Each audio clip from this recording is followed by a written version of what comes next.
Maka arrives at the student union before noon the next day because she hates being late and she's been tardy far too often this week. It's 11:50 when she approaches the food court, and it's as packed as one might expect at lunchtime on a Tuesday, clogged to the brim with bored, hungry college students. Slowing up as she enters the crowd, she sees an increasingly familiar figure, tall, ripped jeans, banty, and gray beanie, standing under the neon U sign they'd agreed to meet at, holding an uncharacteristically animated conversation with an even more familiar and characteristically loud, blue-haired idiot. Come on, dude! She hears her oldest friend practically shout over the general din. You totally want to touch her nib nops, table bang her, and get your penis butter all over her, Lady Croissant. Sol chokes at that, Maka notes as she draws nearer, sputtering and shaking his head vehemently before his eyes widen in her direction. Shut up, he growls, gripping Blake's arm tightly and spinning him in her direction. Blake laughs as he catches sight of her, snorting and waving. Maka wonders who they're talking about. Probably May, Mimi, whatever of the massive tits. Her stomach drops a little as she approaches. Grinning like a madman, Blake begins to walk away backward. Hey, Max, you two have fun. He spins off then, like the living tornado he is, leaving both of them blinking after him. Maka grips his jacket in her arms tighter to her middle, more nervous than she should be, and shakes her head after her godbrother. What a nuisance. So... Sol breaks their brief, uncomfortable silence, eyes still in the direction Blake has disappeared. You hungry? Wanna grab something since you're here and all? She's about to deny her hunger, to shove his jacket at him and abscond without further embarrassment and any sustenance, when her stomach betrays her at the very thought of food. Gurgling audibly, the rat. It is lunchtime, and she is hungry, but really? Could eat, she finishes. Good. Great. Pizza okay? You want something else? I can get the food if you grab a table. She didn't expect this, hasn't prepared for it, had thought she'd shove the jacket at him and go. Shit. They had exchanged texts. He is funny and smart and snarky, and she's enjoyed their banter, likes arguing and joking with him, but it is still difficult to connect the text to the guy in front of her, the one who has been plaguing her art class for the last week. Well, she isn't a coward. She can handle eating a slice of pizza with him, perv with a strange kink though he seems to be. There are worse things than getting off on public nudity and big boobs, she supposes. Sure, I like pizza, veggie if they have it, cheese if they don't, and iced tea. I'll find us a place to sit. They don't meet each other's eyes, just keep staring off where Blake had been. It's strange, but keeps her from going scarlet in his presence. This way, she can pretend he isn't the guy she's seen every inch of. Cool. I'll be back, he offers, moving off towards the food court. She does not let her eyes drift down to the ass she knows looks sinfully good beneath his ripped-up skinny jeans. No. Maka is not a pervert. Table. Her eyes scan the U with purpose, feeling more relaxed now that he's off on a quest for pizza. It's always crowded this time of day. It's why she usually avoids it. But seats can be had by the observant and enterprising. Fortunately, Maka is both. Spotting a frat boy taking up his own side booth about to get up, she shoots over before a second frat boy with a tray filled with every manner of junk food can. She reaches the table just as the first one leaves it, just ahead of the guy with too much food, sliding into the booth. Unapologetically, she lifts an extended middle finger as he mutters, "Bitch," under his breath. She might have felt bad, but he'll live, and she has no patience for anyone sporting a shirt that reads, "Make me a sandwich, bitch," with a picture of two scantily clad women, each holding a slice of bread up to meet the other slice. He sneers at her, hovers over the table for a second, but then backs off, and Maka grins sweetly in his direction before scowling down at the mess the other asshole has left behind. Fucking frat boys. Her godbrother might be one of their number, but most of them have all of his ego and none of his loyalty and good humor underneath. She begins to gather the mess on the tray and slides it to a corner of the table, rifling through her bag for some disinfecting wipes because she does not want to contract fuckboy germs. Just no. She wipes up, shifts the tray, wipes again, and pulls out some hand sanitizer for good measure, which she is just slathering on as Sol walks up with a tray of food. The pizza visibly steaming. Sliding out of the booth, unaccountably embarrassed, she leaves the sanitizer on the table and grabs the tray of trash. Sit. I'm just gonna take care of this, she says hurriedly, breezing past with the nasty frat boy leftovers. He blinks at her but complies, sitting across from where she had been after setting down the tray. The nearest garbage can isn't close. So she weaves her way through tables and people and tries to calm the unaccountable, ridiculous hammering of her heart because this nervousness is just silly. Dumping the trash and stacking the tray, she returns to see him rubbing on her hand sanitizer. He looks up at her with a smirk that she doesn't know quite what to do with and says, "Borrowed yours, hope you don't mind," as he caps it and slides it to her side of the table. His jacket is still where she left it, on the seat next to where she'll be sitting. She wishes he'd taken that instead. It's fine. Best to remove all possibility of fuckboy germs. He raises an eyebrow in question, so she shrugs. Frat boy was sitting here just before. Gods know where he's been. Sol laughs at that, and it gives her pause. She's never heard him laugh before. Never really exchanged as many words as they have, yet it sounds familiar. It itches at the back of her mind, but she can't quite grasp why, so she shrugs off the feeling as she grabs an oversized slice of pizza laden with veggies. His is laden with, she's not sure really. Looks like some sort of soft cheese, maybe some sort of pink meat. It's one of those fancy pizzas of the day she generally avoids. Maka wrinkles her nose as she eyes it. What, don't like goat cheese, caramelized onion, and prosciutto? He says, and as she meets his eyes, she notices the wide grin. Never tried it, she admits with a small shrug, shoving a bite of veggie in her mouth to avoid the need to reply further. You should. It's good. But then, not sure I should expect better from someone who thinks Michael Jackson was the apex of good music. Sol shoves in his own bite as she narrows her eyes. He was the king of pop, she says after swallowing. And kitty diddling, but hey. His grin is infuriating. Not dignifying that with a response, Maka roughly takes another bite. The more he talks, the more a certain familiarity tickles the back of her mind. It's irritating, like a buzzing fly, and she can't help her scowl. A minute passes, then two of just chewing and swallowing, then slurping down soda. Finally, he makes a soft exhale of breath. Hey, I was kidding, you know. I've got nothing against. She looks up, sees how unhappy he looks, sighs. It's not him, or rather it is him, just not for the reason he thinks. I'm not mad, just thinking, she says placatingly. How much do I owe you for the pizza, by the way? He waves her off. Nothing. Consider a payment for soaking your shirt and having to endure my company today. Her smile at that is genuine. I don't mind your company. It's the truth. She actually kind of likes it when she forgets about art class and remembers their text. There is an increasingly familiar light dusting of red on his cheeks, and she smiles. You're not so bad yourself, he says, his return smile so goofy that she nearly laughs again. He tugs his beanie down, not for the first time, and she begins to think it's a nervous tic. So you gonna start doing MMA again next semester? Eyes wide, she nods. How did you... You told me. He cuts her off. She did? And then the nagging familiarity blooms into full-blown memory. She did. Sol is that friend? How had she not realized? It was maybe a year ago. Blake had a pack of friends over as usual. She was up studying, also as usual. Most of the friends had passed out in varying states of intoxication, along with Blake, but when Maka ventured for more coffee, she found one was still awake, sitting on the floor in front of the TV because the couches were occupied by a sprawled-out boy, flipping through channels idly. The room was dark, the television providing the only light. As she passed, she had a sudden whim of kindness and said quietly, "Want coffee? I'm making some." He'd blinked her way, beanie pulled so low it nearly obscured his eyes, and looked around and shook his head. Me? He questioned. You, she confirmed.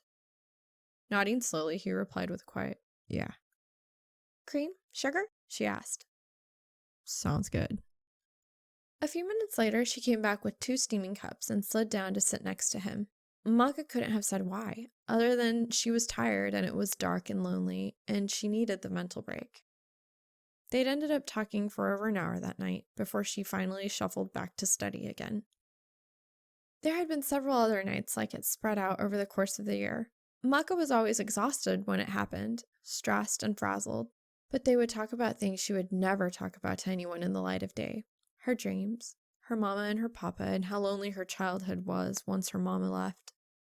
And he'd told her things too, about how strict his parents could be, how stifling it was growing up in the shadow of his perfect older brother, how much he hated it even though he loved his brother, how much he loved music and even piano, but hated that he loved what he'd been taught to love all his life and wondered if it would ever feel right.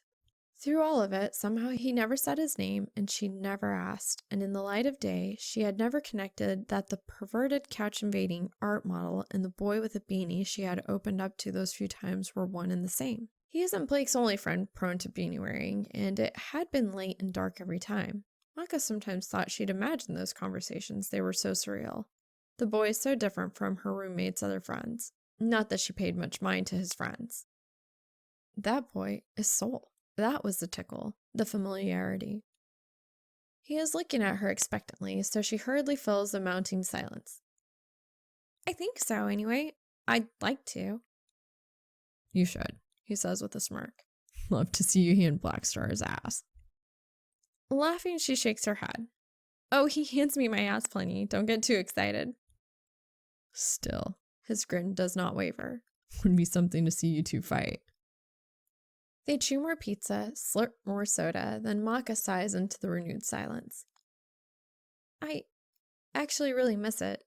I even agreed to do roller derby just to, I don't know, do something. Because the time commitment is more manageable for me right now. Two pale eyebrows shoot up. Really? Roller derby? Mm-hmm. She nods, humming affirmation through a bite of pizza. It starts soon, too. That might be even better than watching you kick Star's ass, he says with a chuckle. Mind if I come to a match? She colors. Does she mind? She isn't sure, but the thought he wants to watch makes her stomach flutter oddly. I got her in. She gets up suddenly, grabbing her half-eaten tray of food and her bag. Jacket's on the bench. Thanks for lunch. I'll see you around. Hurrying through the U, dumping her tray, Maka doesn't look back. When did she become such a coward? To hurry away because of a warm look? Because some boy wants to watch her skate? She feels ridiculous. She is ridiculous. Most of all, she misses his jacket already. She's studying at her desk in her bedroom when her phone vibrates, startling her. Engrossed in King Lear and all its implications, Maka had forgotten where she was. Blinking, she scoops it up to see a fresh text from Sol. It's been many hours since she left him at the U, and she didn't think he would text her anymore since the jacket is back with him. Clearly, she'd been mistaken. You forgot your germ cream. What now? She tries to decode the meaning of his message. Is it English? It is, of course, but it makes no... Oh! Her hand sanitizer. She'd forgotten it in her hurry to be away. Shit. Thinking fast because she's not sure she wants to talk to him so soon after she'd run away, she types in, "It's fine, keep it. You can probably use it more than me. You are friends with Blake." His reply is nearly instantaneous. Sorry, you. We'll give it back in class tomorrow. Before she can even think to reply, he follows with, "Got a surprise, too." "A what?" Her face heats, though there is mercifully no one to see it. She really doesn't need any surprises from Boner Boy during art. No, sir. Still. What kind of surprise? Better safe, better to be sure. The good kind, bookworm. Don't worry. By the way, you watched the new Walking Dead yet?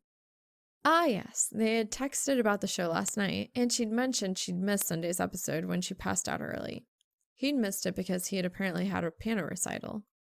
Maka wonders if he's any good, remembering those long, slender fingers and how he had mentioned during one of those late nights he'd been playing since he was 3. She thinks he must be. She replies honestly, "Not yet. I was thinking of watching it in a few minutes, actually." It's a weird question, out of the blue, but Maka sees no harm in telling the truth. Cool. Wanna rabbit it together in voice chat? I was about to watch too. He wants to watch The Walking Dead with her? Maka has no idea how to respond. She considers just inviting him over. He seems to want to be friends, and she really doesn't mind. But after a week and a half of witnessing his public arousal, she is understandably hesitant. The texting soul, and the late night sleepy chat soul, and the boy she'd enjoyed pizza with earlier today, and the guy who can't seem to stop popping boners in the middle of art class have not quite coalesced into one whole person yet in her mind. And she fears which version of soul she might be allowing on her couch. She certainly doesn't want the return of Boner Boy, colors at the thought. She's been blushing far too often of late, and he always seems to be the root of it. But online mutual viewing seems safe, so she responds. Sure, set it up. I'll text you when I'm ready. There are worse things than watching a cheesy zombie show with a boy made of snark and boners, she figures. There are decided butterflies dancing the tango in her stomach as she walks up the stairs towards drawing 220. Maka tells herself it's just because she's sick, not because he'll be there. Not because she dreamt of him again, of them, and his anatomy had featured prominently in her visions of the two of them on her bed. Last night, they had watched the latest Walking Dead together online, and it was fun. She had liked hanging out with him, liked his dark sense of humor, his quiet intelligence. And virtual hanging out was easier, more comfortable.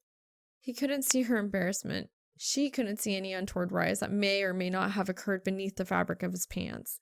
If he had even been wearing pants. Who knew? That's the beauty of it. Maybe they can be texting friends, voice chat buddies. It's a nice thought. But seeing him in person is different. And that's about to happen again. She wonders if his hard-on will make its regularly scheduled appearance, and figures it's inevitable. Anyway, she really isn't feeling well and has opted to wear big fleece pajama bottoms and a thick hoodie to class because her head is throbbing and her body is achy and she has no patience today for real clothes. Not like it matters what she looks like, really. Finishing her trek upstairs, she finds that others are already in class as she enters just before the professor is about to begin her lesson. Maka had parked herself on a couch in the U between classes and passed out. It's a minor miracle she has made it at all. Class begins. Maka pays attention as well as she can manage through the steady ache in her temples, the fuzzy cotton filling her head. Charcoal again. She can do this. Close study, pick apart. Fine. He comes in and is instructed how to sit. Maka chooses his hands as her focus. She likes his hands. They are long-fingered and smooth. Beautiful, really. About halfway through class, she notices he's looking at her with something like concern. Has he been staring at her all along? She takes occasional peeks towards his eyes and thinks that yes, he must have been. He certainly is now. She smiles shyly in acknowledgement and then focuses again on her work. Somehow, miraculously, the boner has not made an appearance. Maka realizes this as class is nearing completion and does a quick sweep of the room with her gaze out of sheer curiosity. Mime of the Giant Gazongas is MIA. Of course. As if there had been any question. Maka now has irrefutable confirmation that the model in front of her has a massive thing for huge boobs. Pretty much like most guys she's ever met. Echoes of tiny tits dance through her head. Middle school had been hell. And while Maka knows she's attractive and isn't really looking for romance anyway, it's hard not to feel a little disappointed. When she talks to him, texts him, Soul seems so different from the throngs of fuckboys who infect the school like a sickness. But he is a typical guy after all. Well, it's not like she had ever expected otherwise. Not really. She tamps down on the ridiculous feeling of inadequacy because she's better than that, and she knows it. And the rest of the class passes without incident. Mostly, anyway.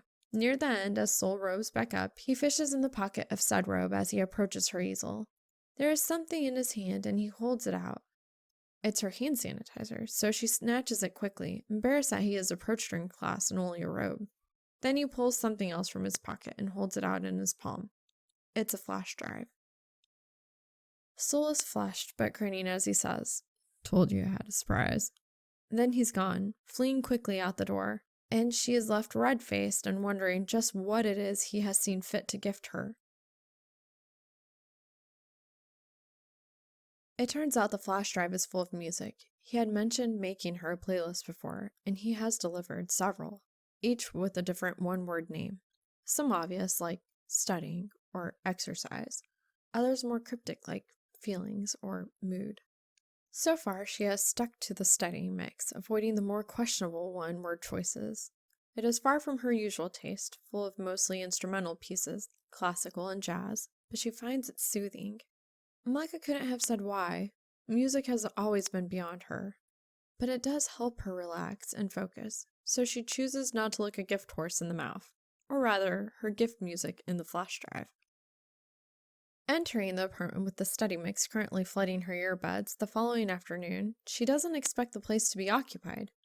Killick had mentioned he has a date, so Maka should have the place to herself. Normally, she spends her Thursday evenings at the library, but why bother when she can have peace and quiet in her own apartment for once? She's feeling much better, and a night to herself sounds nice. She'll make herself dinner and then hunker down with her upcoming projects. Productivity wins. It is not to be. Someone is home on the couch. Actually, make that two someones. The lights are dim, but not nearly dim enough to obscure her view of a shirtless Killick being straddled by an equally shirtless kid who appears to be trying to examine her roommate's tonsils with his tongue if his positioning is any indication. The boys scramble apart to sit side by side on the couch as the door closes behind her. She's not sure Kid could be more red, but if the heat on her cheeks is any indication, Maka rivals him in color. "Sorry, I didn't know you'd be home. I'll just be going," she says hurriedly, not even bothering to pull out her earbuds as she turns on her heel and goes back the way she came.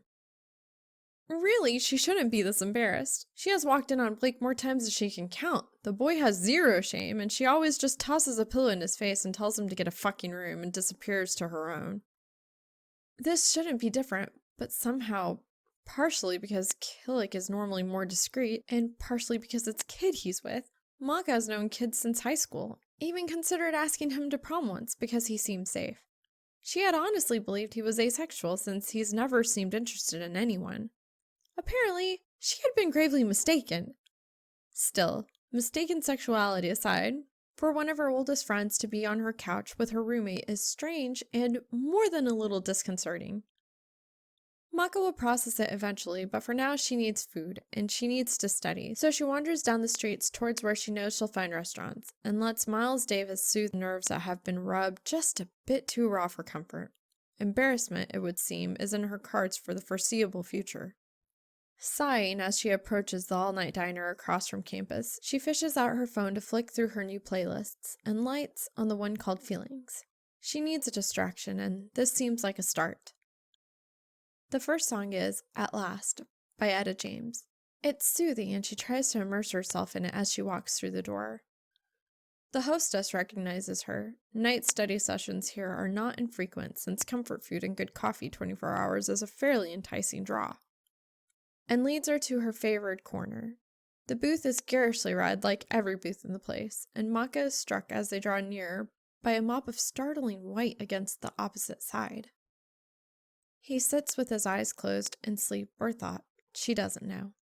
Papers, she thinks it might be sheet music, based on the lines, are strewn all over the table, along with a cup of coffee and some half-eaten pie. His jacket rests prominently next to him on the booth. She makes a surprise noise in the back of her throat. She can't help it, though she manages not to say his name. It hardly matters. His eyes fly open anyway, locking on hers. Skin flushing visibly beneath his tan, he manages a smile and she clicks off her phone and pulls out her earbuds. She was raised better than to be rude, much as she's confused by seeing him here. "Hi, Sol," she says with a small wave. "Don't mind me, I'm just here to eat and study. Continue whatever you were." Here for the same if you wanna. He gestures to the other side of his booth and gathers up some of the sheet music. Gets crowded. We share and some poor sap won't have to wait as long for a table. Maka nods. She really doesn't want to. Doesn't see herself getting much studying done with him so near, but can't see a polite way to decline, so she doesn't. At least, it's a distraction, she supposes. The hostess looks at her questioningly, probably because Maka only comes here to study alone. "I'll sit here," she affirms, earning her a small shrug and a menu placed on the table as Maka slides onto the bench. Sol has the courtesy to rearrange his own things well enough to leave her half the booth, for which she is grateful as she rummages in her bag for the books she'll need for her upcoming project in Lit and avoids his eyes. This can't be more awkward than lunch the other day. she decides, forcing herself to think of him as that snarky yet also insightful and nice guy she's talked to several times late at night, or the guy she exchanges witty texts with, not the hot naked model who has plagued her in class and haunted more than one recent dream, much to her everlasting chagrin. As if he'd be interested in her when he's so busy staring at Mamie of the mountains. As if she should actually be interested in a guy who keeps bringing wood while naked in front of a class. That she can't help but like him is beside the point, because she really, really shouldn't. Having spent as much time as she feasibly can arranging her books and notes, she turns her eyes to the menu, still focusing on anything but him. She peeks up long enough to see his own eyes on her, though he darts them quickly away. Maka wills down a blush. She will not blush. Damn it all, not again, not for him, not over absolutely nothing. The fact she's sure she only half succeeds in maintaining her normal pallor causes her to keep her eyes on the menu another minute longer. She doesn't need to look. She knows what she wants, and has known since before she walked in. It's not like he knows that, though, and she finds her composure elusive, hovering somewhere between memories of pouring her heart out to him in the middle of the night, and visions of the same everlasting rod of doom that had haunted the last few nights' dreams.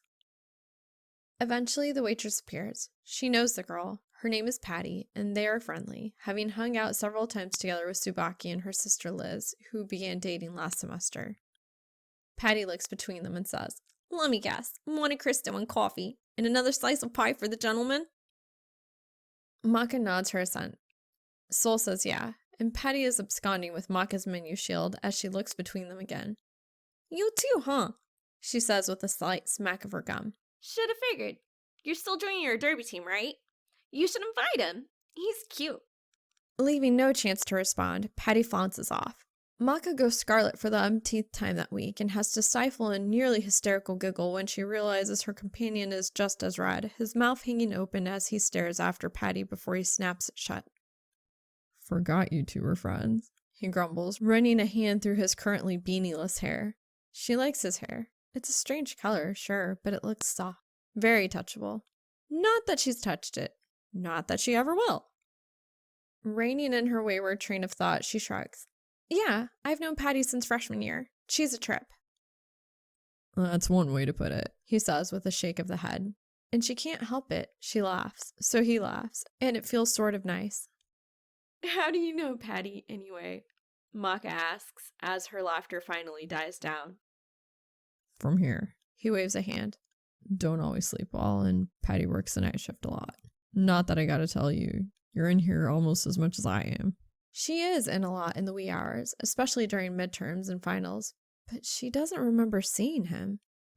Except it clicks suddenly. She sort of does remember a guy slouched with a beanie that Patty would chat with sometimes. Oh. Maka generally considers herself a pretty observant person. So how has she talked to him and yet constantly missed his presence? She really doesn't know. Chalk it up to being utterly consumed by her studies and inherently distrustful of most strange men. Whatever. She's made the connection now, and the frequency with which they've been in each other's spheres is strange. It kind of makes her feel inexplicably warm, which is just stupid. Maybe he makes her stupid. He's a bad influence, clearly. She should definitely stay away. Not that life has made that easy the past 2 weeks. Not that she actually wants to. He's looking at her, almost expectantly. "Yeah, I study a lot," she agrees. "Too much," he says with a nod. "Or so Star is always bitchin'. Then again, he doesn't even break the plastic on his books some semesters, so..." He shrugs and she smiles. "Yeah, sometimes I don't know why he bothers to even buy them, or how he manages to pass his classes. It might be with a C," she makes a face. "But still." "Maybe you helping him study for finals has something to do with it," he remarks casually. "He told you that?" Sol shrugs again. "Once, when he was drunk off his ass." "Can't let him fail, even if he deserves it. I don't know, he's my godbrother." Maka sounds more sheepish than she means to, but she can't help it. Her helping Blake has always been a quiet thing. Not embarrassing, but not something people would expect, she thinks. The studious nerdling helping the loud frat boy to pass. Then again, no one expects them to be friends either. They don't realize that she's just as loud as he is when she has a mind to be, that they had bonded over fights and pranks and a shared childhood. She knows he doesn't have the attention span to study all the time, so she helps him, makes it into a game. They have always looked out for one another, in their way, and this is no different. Not that Sol would know that. How could he? Yeah, he has a way of getting under your skin, I guess. Her booth mate looks sympathetic as he talks, which surprises her. When I first saw you two together, I thought maybe you were his girlfriend. Really? She feels her eyebrows climb. Yeah, though when I asked, he nearly decked me and called me fucking gross before he laughed for an hour. Sounds right, she says dryly. Anyway, I could tell he cared about you. Didn't take long to figure out why. His voice is quiet and steady, and he doesn't quite meet her eye. She will not blush. She will not blush. She will not blush. She blushes. Her body is useless around him. When has she become this silly? Stupid boy. Stupid her. Stupid body. Stupid boner. That has her even more red. Maka figures she should say something. Anything. Thanks. I can see why he likes you too. That's safe, right? Friendly feelings? They are becoming friends, maybe. That he also goes red at her words doesn't quite elude her, though why she can't guess. Maybe he can't take a compliment. Their food arrives then, mercifully, and they talk about other things, movies and music and The Walking Dead. As they finish eating, they each focus on studying. It's why they have come, after all, and she's surprised by how companionable it is. Maka glances at him on occasion, and usually he is absorbed in the staffs and notes spread before him, scribbling furiously. Once or twice she catches his eyes on her, and she smiles, and he smiles, and it's nice. Maybe they can be more than texting friends. Maybe they can be actual friends. Maybe time with him is possible. She thinks she'd like that. She guesses he might too. Hours pass. More pie is ordered and more coffee consumed, and eventually she needs to get home and sleep. Sol offers to drive her. He drove, he says, has to go home himself anyway, and Maka is about to refuse, but his look is so earnest she can't, so she thanks him and says yes. The orange monstrosity parked at the curb is one she's seen before, though she never connected it to him. A motorcycle. Of course a ride would entail being pressed to his back. Of course! Sol offers her his jacket. It's too cold for just her hoodie. He insists, and besides, if anything happens, it would be his fault, so he'd feel better with her in the leather. The look she gives is scathing as he shoves his helmet at her after, as if it's okay for him to get hurt because she is protected. She says as much. Guess I'll have to get your own stuff then, he says, offhanded, before he guns the bike and her arms fly around him in her surprise. His words buzz in her head, useless, strange static, as she snuggles into his jacket. It is familiar now, comforting and warm. She's missed it. He's also warm, and it feels a little too nice being pressed against him this way for her sanity and future dreams. Fortunately, or maybe unfortunately, Maka just doesn't know anymore. Her apartment isn't far. She shoves his jacket and helmet back at him with a squeaky thanks and runs up the stairs to her door before he can reply. As she works the key in the lock, she makes as much noise as possible, hoping to avoid a repeat of earlier. Thankfully, blissfully, there are no boys on her couch. Wherever Kid and Killick have disappeared to is out of sight, out of mind. Sol really has been a distraction, and for that she is grateful. Maka goes to her room and collapses on her bed. She feels numb. Her phone vibrates. It's from him. Thanks for the company. Pat told me when your first match is. Hope you don't mind. Night. He's going to her derby match? They haven't even practiced yet. She doesn't feel warm. She feels hot. Friends, she reminds herself. He wants to be her friend. Mimi. Remember Mimi. That's what he likes. And anyway, she has no business getting involved with anyone. Not with her schedule, with her anxieties about relationships, least of all with a friend of Blake. With a guy who can't keep it down in the middle of class. She texts back. Thanks for the ride, not knowing what else to say. Tomorrow it will be over, mostly, except for the derby match in a few weeks. No more art model, no more boners. Does she want it to be over? What is it, anyway? Are they friends? She doesn't have any answers, and it both thrills and frightens her. With her mind full of him, she drifts off to sleep.